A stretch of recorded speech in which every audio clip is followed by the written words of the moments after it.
Hello everyone, and welcome back. Today we're going to talk about set building in Bytekin Showdown.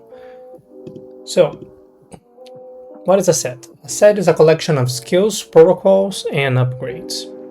It can be built by the player or randomly assigned depending on the game mode that was chosen. So I believe that in the past videos I mentioned that you can join a battle with the set that you build. You select them before sending a challenge or entering a battle and use those. Or you can use the random mode where the game's going to design a set for you of skills, protocols, pick some upgrades, and then you can jump straight into the battle without set building. So these are set here. In the screen we have an example of a set that I built based on dark and fire elements for skills, protocols, and upgrades. So to build a set, let's talk about skills. This is your Bytekin's input for the battle. These skills generate attack and defense icons. The values of these icons is multiplied by your Bytekin's attributes. You can select skills with a variety of elements for better coverage or choose specific ones to suit your strategy. All skills have a maximum of 15 icons spread between attack and defense and capped at 10 icons for attack and defense. So this means that all skills on the game do a total of 15 icons, and those are spread through attack and defense. So here we have two examples. Arrow Flame is going to attack with 5 icons of fire, 5 of air, and is going to block 2 icons of fire and 3 icons of darkness. So this is going to show you what this skill is going to do, and on the other side here we have a more defensive skill, which is the Elemental Cloak. Is going to attack with 5 icons of light and is going to block fire, water, air, and earth. So those two skills, they have a combined attack and defense of 15, but you can see that Arrow Flame is more offense, which also has a little bit of defense, but Elemental Cloak is very defensive skill. It's covering more elements options, but attacking a little bit too. So as all skills attack and defend, you will have you can always think before you move. So you cannot go all out on attacks, rushing in, but you can also not go full defense and try to block every single thing. You're always going to be doing damage and blocking damage. So you need to pick what you're going to do. For protocols, this is the human partner's input for the battle. Protocols can deal and block damage, modify attributes, trigger special effects, and provide tactical advantages. Select protocols that best match your playstyle and battle plan. So the skills is what your Bytekin does in the battle, right? Is what your Bytekin will do. They have the power inherited by Gaia of the elements. And you, as a player, as the human here, the partner, you're going to do the protocol. So you're going to activate protocols to help them in the battle. These protocols here, the protocols are more complex than the skills because the skills is very straightforward. It's going to attack and block, then you need to pick those accordingly. But the protocols, they do way more than that. So I have 3 protocols here as an example. So Protocol Blackout is going to put a random protocol of your opponent in cooldown. It has a cooldown of 10 turns. So after 10 turns into a battle, you can use this protocol again.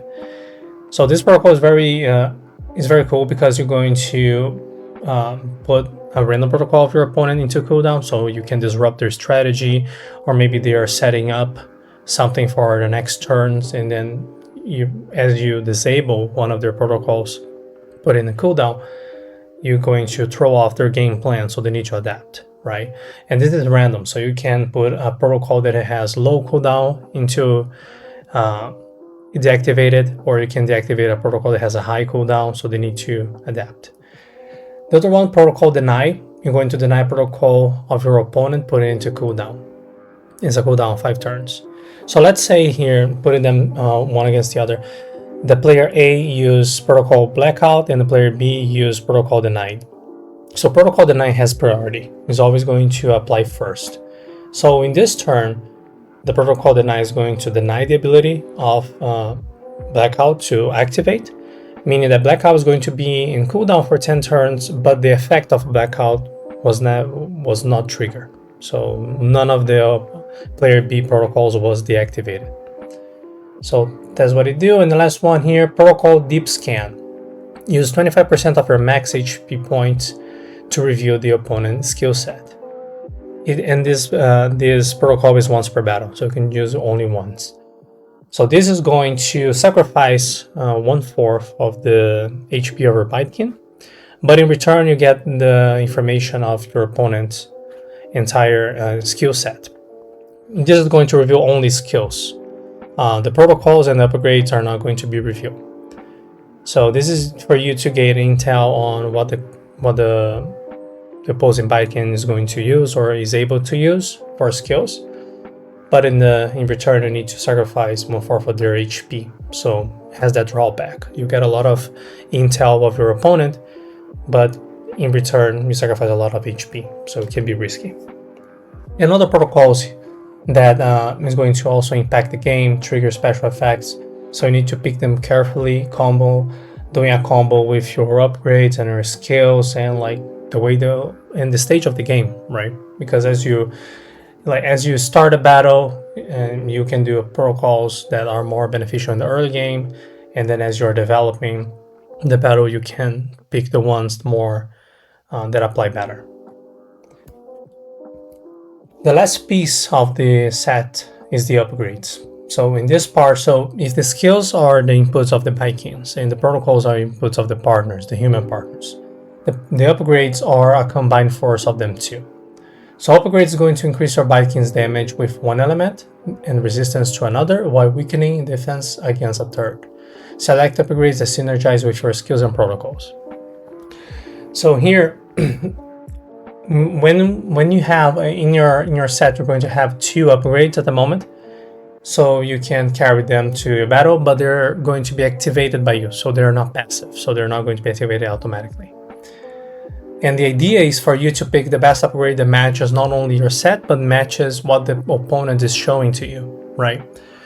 So here we have 2 examples, upgrade Earth and upgrade Lightning. So upgrade Earth is a mono element, so it's pure Earth.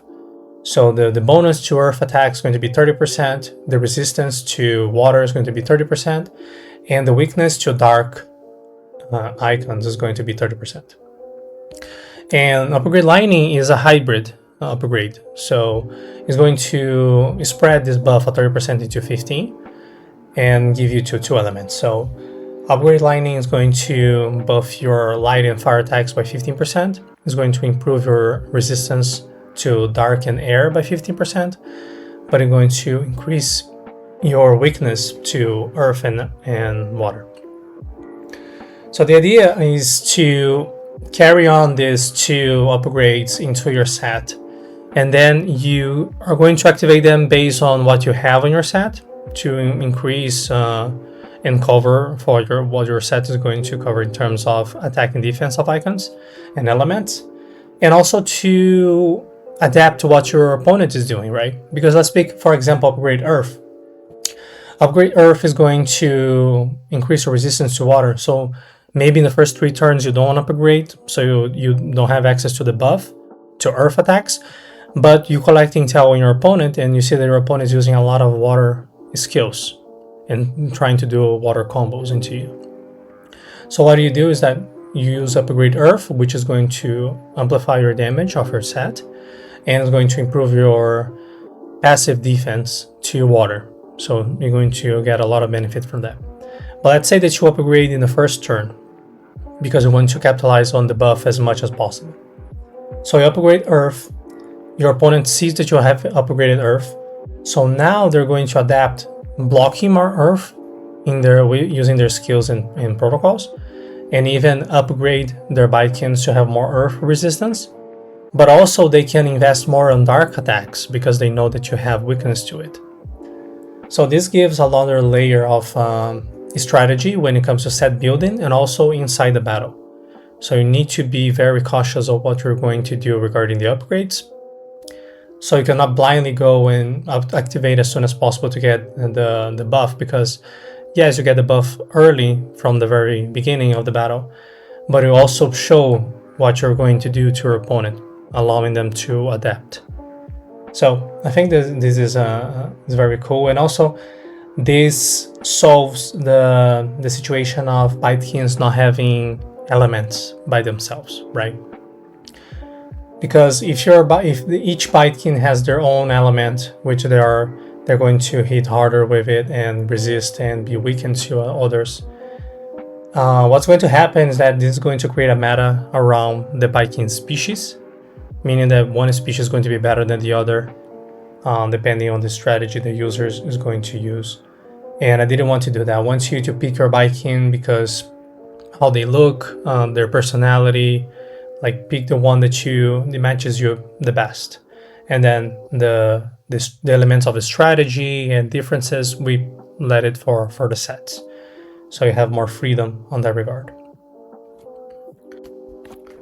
So now we're going to build a set together, right? Let's do that exercise. So here I have already a set built around the fire element and fire upgrades and the protocols that I like to use. But let's build a new one. So to build a new set, you go into your profile, you go to the My Sets tab, and you're going to create a new one. So here in the set builder page, on the left, you have the information of your set that you are building. So here you can give it a name. Let's give it let's call this waterfall. I'm going to do a set based on water here. So here you're going to see the skills that we have already selected for your set, the protocols and upgrades. In the middle, you're going to see display the skills and protocols and upgrades as you change the tabs here. In your right, you're going to see the details of those elements of the skills and protocols and upgrades that you're picking. So when I'm designing, I'm building my sets, I like to go first with the upgrades, because then I can pick the upgrades and then pick the rest based on the elements that I'm working with. So here I'm going to go with upgrade water because I'm doing a water set. And for my second one, I want to go with upgrade ice, a hybrid one. It's going to buff even my water attacks and my air attacks. So we can get a little bit more options here, not letting continue to buff my water attacks. So let's go for skills. So for skills, you can search them here based on what you're looking for. So I'm looking for water attacks. So now I want to see all the skills that attack with water. So I can pick one here. So one, let's see, I have the ice upgrade available too if I want to use it. So this one that attacks the air shock that I'm going to attack with air and water. Blocking air is good. Maybe I need something that attacks with water and blocks dark, so we can go for Shadow Tide too. Now let's pick something that attacks with water and air. Let's see. This one blocks water, air, earth. This is good. Give a little bit of spread too of icons. Let's pick one that attacks with air and blocks fire. We didn't pick fire yet. Let's see. This one is good, attacks with fire, but that's too much fire. Let's see if I have another. This one that's going to benefit from the ice attacks. This one too. This one that attacks with water and blocks light. This one is good too. It's a very defensive skill. I can use it in the early game to see what my opponent is going to attack me with. We can use 8 skills and 8 protocols, so let's pick 2 more. Let's pick those 2, and let's move to protocols. So protocols also, when you hover here, you can see their effects, what they're going to do, their cooldowns, if they heal, how much they heal, if they are once per battle. So let's see. So I have protocol Gust, which is going to attack with 10 icons of air when activated and takes 2 turns to recharge. So we can pick those to capitalize on the ice upgrade.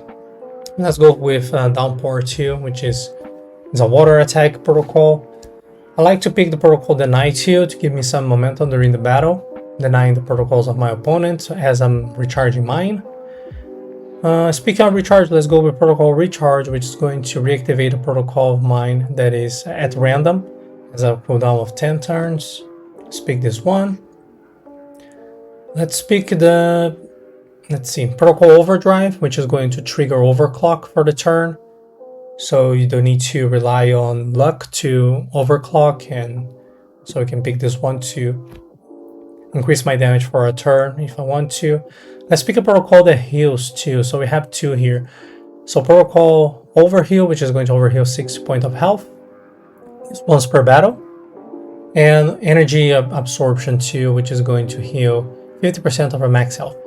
So this set I'm building for more low HP builds. So I'm going to pick the over health. And you can only have one protocol that heals you once per battle. So if I try to also add this healer to my protocols, it's not going to let me do it. Next one, let's pick Data Drain 2. Data Drain is going to heal 10% of the damage that I deal for 2 turns. So keeping, try to get some healing back as I'm doing damage. And the last one, let's pick Package Loss. So Package Loss reduces the opponent healing effects by 30% for 3 turns.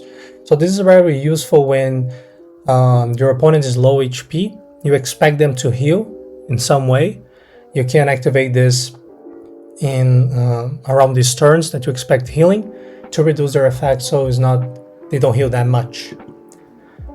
And okay, we have the 8 skills, 8 protocols, and 2 upgrades. We're good to go. We can save the set, redirect back to our profile, and we checked our sets here. So we have the first one that I built, and then when you go next, we can see the other one. You can have multiple sets with multiple strategies and around elements, around the way that you want to build. If you want to have a set that is very aggressive, so you can have skills that prioritize icon count, so it's more like 10 icons of offense, 9 icons of offense, but you let down a little bit on the defense. So you can also invest on protocols that increase your damage and are not that defensive. So like you want to hit hard and quick, and as you upgrade, that synergize with everything. Or if you want to go more defensive, you can build around that too.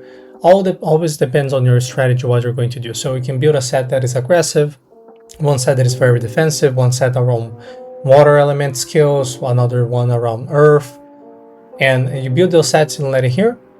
And when you go to battle, you pick the one that you want to use. You don't need to build everything before the battle. You can leave everything here already preset and then go to the battle as it is. Alright guys, that's it for set building. Thank you so much for watching, thanks so much for playing, and see you next time.